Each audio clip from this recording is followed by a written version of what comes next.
amor que en el Calvario Dios nos mostró. Quiero que habléis del buen Salvador, habladme más de Cristo. ¿Cómo saber de la verdadera doctrina de Dios? El Señor Jesucristo dice en su palabra: mi doctrina no es mía, sino de aquel que me envió. El que quiera hacer la voluntad de Dios, conocerá si la doctrina es de Dios o si yo hablo por mi propia cuenta. Libro de Juan, capítulo 7, versos 16 y 17. Existen en el mundo de hoy centenares de cuerpos religiosos o iglesias reclamando ser la iglesia de Cristo o una parte de ella.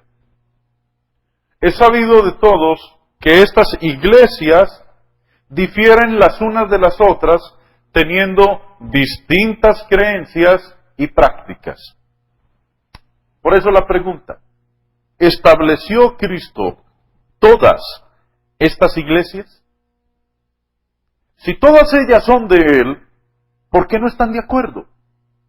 Y si Él estableció nada más una de ellas, ¿cuál es? La lección para hoy trata esta pregunta: ¿cuál iglesia edificó Cristo? Se oye mucho de que no importa de cuál iglesia sea uno miembro. Si es así, ¿por qué no juntarnos a todas ellas? Alguien dirá: eso no puede ser. ¿Por qué no? Si alguno puede juntarse a esta iglesia y otro a otra, ¿por qué no puede el primero juntarse a las dos iglesias? Y si puede juntarse a las dos, con razón puede juntarse a todas las iglesias. ¿Y qué confusión sería esto? El Señor Jesucristo oró a su Padre Celestial por la unidad de los que creemos en Él. Pero la lógica de los hombres permite que estemos bien divididos y miembros de muchas iglesias. Otra cosa: si no importa a cuál iglesia nos juntemos, entonces estas iglesias no tienen ningún valor, son inútiles y de ningún provecho para el hombre. Hay salvación fuera de todas estas, ¿y para qué propagarlas? ¿Puede alguno enseñarnos por qué sería justo que 400 hombres predicaran y practicaran cosas distintas religiosamente, y al mismo tiempo sería para no más uno de estos enseñar y practicar todas estas cosas distintas? Hoy mismo estarán predicando en la ciudad muchos predicadores sus sistemas y doctrinas distintos, y están contentos dando gracias a Dios de que haya tantas iglesias y diciendo que hay salvación en todas ellas. Pero si nada más uno de estos predicadores estuviera predicando todos estos sistemas y doctrinas contrarios al mismo tiempo, se declararía que el tal es un loco y un enfermo mental. Pero mis amigos, si es malo que no más uno enseñe cosas contrarias, también es malo que muchos lo hagan. Para contestar nuestra pregunta, ¿cuál iglesia edificó Cristo? Vamos a leer unos versículos del Nuevo Testamento. Dice el apóstol Pablo en Efesios capítulo 4, verso 4, que hay un cuerpo. Y a los Corintios escribió en 1 de Corintios 12, 20. Pero ahora son muchos los miembros, pero el cuerpo es uno solo. ¿Qué es este cuerpo que es uno? Nos dice Pablo que este cuerpo es la iglesia de Cristo. Dice en Colosenses 1:18, y Él es la cabeza del cuerpo, que es la iglesia. Hay no más un cuerpo, y ese cuerpo es la iglesia. Se sigue entonces que hay no más una iglesia de Cristo. Otra pregunta: ¿son las denominaciones ramas de esta iglesia que es de Cristo? Es decir, ¿no constituyen las muchas denominaciones este cuerpo? Muchos contestan que sí, citando estas palabras de Juan en el capítulo 15, verso 5. Yo soy la vid, vosotros los pámpanos. Con esto, ellos quieren que entendamos que Cristo es la cabeza de alguna iglesia mística o invisible y que está compuesta de las muchas denominaciones que son las ramas o los pámpanos. Tal interpretación ignora por completo el simple hecho de que Cristo en este pasaje se está refiriendo a sus discípulos y no a denominaciones. No había denominaciones en el tiempo de Cristo para que se refiriera a ellas. Las muchas denominaciones se originaron a este lado del siglo I. Si Cristo es la vid y las denominaciones los pámpanos, entonces Cristo es el autor de la confusión, de la división y de las contiendas, porque así son las denominaciones. ¿Quién ha visto jamás a una vid con uvas en una parte, manzanas en otra, naranjas aún en otra? Sin embargo, muchos quieren que creamos que las denominaciones, con sus muchas diferencias vitales, proceden de Cristo, la vid. ¿Cuál es la iglesia que Cristo fundó y quiénes la constituyen? En Hechos 20:28 es llamada la iglesia del Señor. Dijo Cristo en Mateo 16:18 que edificaría su iglesia.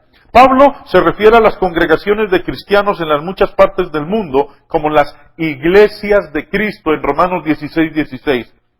Y según 1 Corintios 1:1, Pablo dirigió esta carta a la iglesia de Dios. Puesto que la palabra iglesia significa los llamados, la iglesia de Cristo significa los salvos de Cristo. Los que han sido llamados a otra doctrina, práctica y creencia son miembros de otra iglesia. La iglesia de Cristo se compone de los que obedecen el llamamiento de Cristo por su evangelio, que también es uno. Los que obedecen a otro evangelio o fe llegan a ser miembros de otra iglesia, aunque no lo admitan. En tiempos apostólicos, los miembros de la iglesia que Cristo fundó se llamaban nada más cristianos, Hechos 11:26. Desconocían otros nombres propios. Hoy en día es muy diferente. Los que pretenden constituir la iglesia de Cristo universal llevan distintos nombres propios y unos rehúsan llevar el nombre de los otros. El bautista no quiere llevar el del presbiteriano. Y el luterano rehúsa llamarse pentecostal y la lista continúa. La razón por que rehúsan hacerlo es obvia. El denominacionalismo no es conforme a la palabra de Dios. ¿Cuáles son las características de la iglesia de Cristo? La iglesia que Cristo fundó acepta solamente la palabra de Dios escrita, los 27 libros del Nuevo Testamento como regla y norma de fe y de práctica. Por eso rechaza todo credo, disciplina o manual escrito por la autoridad humana. En la iglesia de Cristo no hay ningún cuerpo legislativo que formule credos y manuales. Nadie es señor de la fe de otros. Jesucristo es el único Señor y de Él solo tomamos sus órdenes los que componemos la iglesia de Cristo. Por eso, no hay clérigos en la iglesia descrita en las páginas del Nuevo Testamento. Otra característica de la iglesia que Cristo fundó es que predica solamente el Evangelio sin añadirle o quitarle. Las iglesias protestantes reclaman predicar el Evangelio, pero el llamado Evangelio de ellas es un Evangelio pervertido. En tiempos apostólicos iban los cristianos primitivos predicando el Evangelio y los que oían, creían, se arrepentían de sus pecados y eran bautizados recibiendo el perdón de sus pecados. Y hoy en día es muy diferente. La mayoría de las iglesias llamadas evangélicas predican una salvación por la fe sola, afirmando que no hay nada que hacer para ser salvo, sino meramente creer. Y esto es una perversión del Evangelio. Dice Santiago en el capítulo 2, verso 24, vosotros veis pues que el hombre es justificado por las obras y no solamente por la fe. La fe salvadora es una fe que obra, una fe que hace, una fe que obedece. La fe sola no salva. La iglesia primitiva se distinguía en que se apegaba solamente a las Sagradas Escrituras, creyendo que son suficientes para instruir en toda buena obra. La iglesia de Cristo hasta la fecha sigue con esa confianza. Dice Pablo en 2 de Timoteo capítulo 3 versos 16 y 17, toda la Escritura es inspirada por Dios y útil para enseñar, para redarguir, para corregir, para instruir en justicia, a fin de que el hombre de Dios sea perfecto, enteramente preparado para toda buena obra. Por eso la iglesia de Cristo no anda en muchas prácticas populares del denominacionalismo. Puede algunos enseñarlos el ejemplo de la iglesia apostólica, llevando nombres humanos, haciendo credos y disciplinas aparte de las Escrituras, haciendo uso de bailes y de fiestas para reunir dinero, tocando instrumentos musicales como órganos y pianos, formando sociedades y practicando el bautismo de niños y usando la aspersión como forma de bautismo. El más docto en las Escrituras no puede hallar una sola de estas prácticas. Pero, ¿no tienen la mayoría de las iglesias modernas estas cosas? Sí, las tienen. Por eso no son la iglesia del Nuevo Testamento. En la iglesia del primer siglo, ningún predicador usaba el título de reverendo. Tampoco era llamado el pastor. Todo docto enseñado en las Escrituras sabe que las palabras anciano, pastor y obispo se refieren al mismo oficio, que es el oficio de los que gobiernan la congregación local y no a los predicadores. También saben estos doctos en las Escrituras que el término sacerdote se aplicaba a todo cristiano y no solamente a unos cuantos de algún supuesto clero. En tiempos apostólicos no había diferencia entre clero y seglares. Esos conceptos ni existían. Por eso, amigos, los invito a que consideren estas cosas y salgan del denominacionalismo. Amarás en los cielos, en la enseña ya. En Eclesiastés capítulo 8, verso 1, Salomón dijo, ¿quién puede compararse al sabio? ¿Quién conoce el sentido de las cosas? La sabiduría ilumina la cara del hombre, hace que cambie su duro semblante. Para entender entonces sabiduría y doctrina, una pildorita de sabiduría. Una experta pedagoga, Nathalie de Salzman de Etienne, insiste en que solo con amor se puede educar a los niños. El niño, dice Nathalie, necesita con mayor urgencia que nosotros saber que es querido. Sin amor será un niño frustrado y con problemas. Para que un niño sea equilibrado y armónico, necesita mucho amor, mucho afecto y también, como prueba de ese amor, firmeza y severidad si es necesario. Firmeza y severidad con amor. El afecto, el amor no excluye la corrección, antes la exige. Amar no es dejar que haga lo que quiera. Se equivocan los que exageran los mimos o aquellos que son inflexibles y niegan el cariño. Educar es armonizar el afecto con la disciplina. ¿Cómo podrá educar quien no tiene armonía interior? Los niños dan lo mejor de sí en un clima de aprecio, autoridad, respeto, confianza y comprensión. En ese clima amoroso, que pide mucha paciencia, el niño acepta límites y además los necesita. Jesucristo desde el cielo con benigna voz de amor. Cuando te acercas a la Biblia, ¿entiendes lo que lees? El eunuco le dijo a Felipe en Hechos capítulo 8, verso 31, ¿y cómo podré si alguno no me enseñare? A continuación, nuestro hermano Jaime responde. Nuevamente, hermano, usted está tocando aspectos bien espinosos y me parece que son cosas un tanto nuevas o novedosas para muchos de los oyentes. Por ejemplo, usted dice que hay muchos que predican la fe, la salvación por sola fe, y usted dice que así no se salva nadie, y cita el texto de Santiago 2:24. Pero en la Biblia, en San Juan 1, capítulo 12, dice, mas a todos los que le recibieron, a los que creen en su nombre, les dio potestad de ser hechos hijos de Dios. Y sigue diciendo el 13, los cuales no son engendrados ni de sangre, ni de voluntad de carne, ni de voluntad de varón, sino de Dios. Eso no es que cuando uno cree en Cristo es hijo de Él. No, señor. Así no es. No. No, señor. Lea bien, lea otra vez. Dice, mas a todos los que le recibieron, a los que creen en su nombre, les dio potestad de ser hechos hijos de Dios. Muy bien, ¿les dio qué? Potestad. ¿Qué es dar potestad? Dar autoridad. Muy bien. Según eso, entonces, ¿qué quiere decir? Muestra ver, lo que uno entiende es que ahí es hecho hijo de Dios. ¿Así lo entiende usted? Pues así es el versículo. No, así no dice el versículo. Vuelva a leer.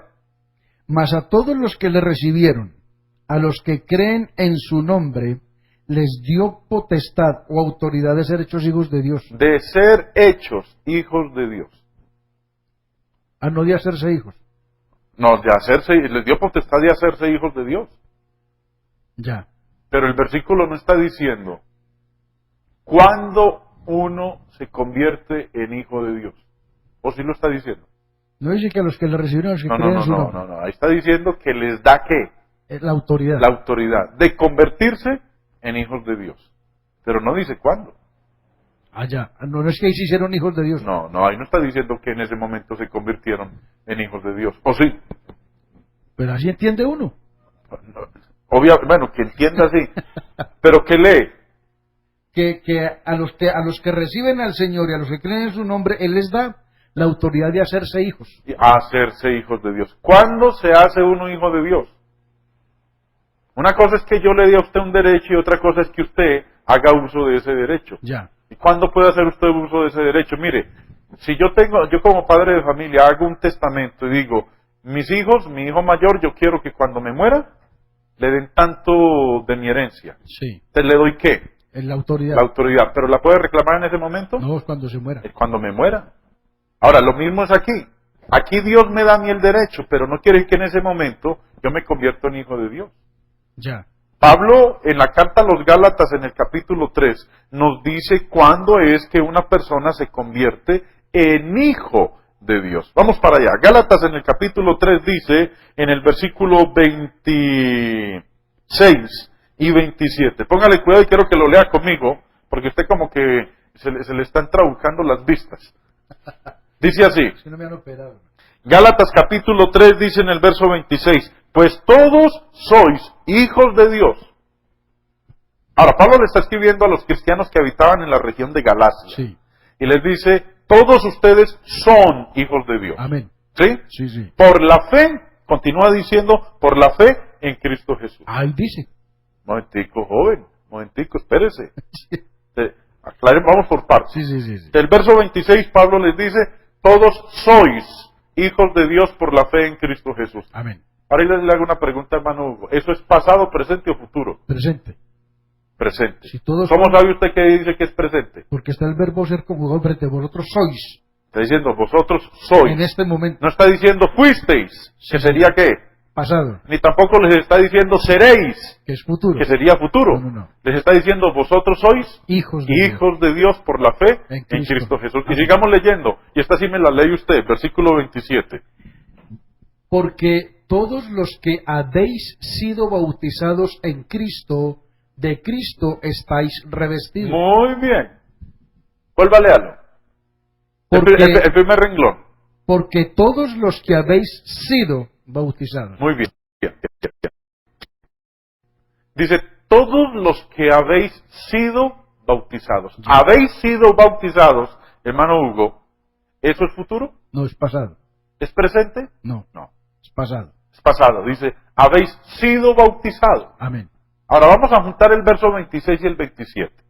En el 26 dice, sois hijos de Dios. Habla en presente. Sí, amén. Porque en el verso 27 nos dice que habían sido ¿qué? Bautizado. Bautizados. Entonces, para uno ser hijo de Dios, debe haber sido ¿qué? Bautizado. Bautizado. En Cristo. En Ah, Cristo. ya. Entonces, Sí, cuando, sí, sí. cuando en Juan capítulo 1 dice que a los que creen en su nombre, a los que le recibieron, les dio potestad de ser hechos hijos de Dios. No quiere decir que en ese momento se convirtieron en hijos de Dios por haber creído en Cristo y haberlo recibido, sino que en ese momento se les da el derecho de que puedan llegar a convertirse en hijos de Dios. Y Pablo nos dice, inspirado por el Espíritu Santo en Gálatas 3, ¿cuándo es que una persona se convierte en hijo de Dios? O sea, si- Momentico.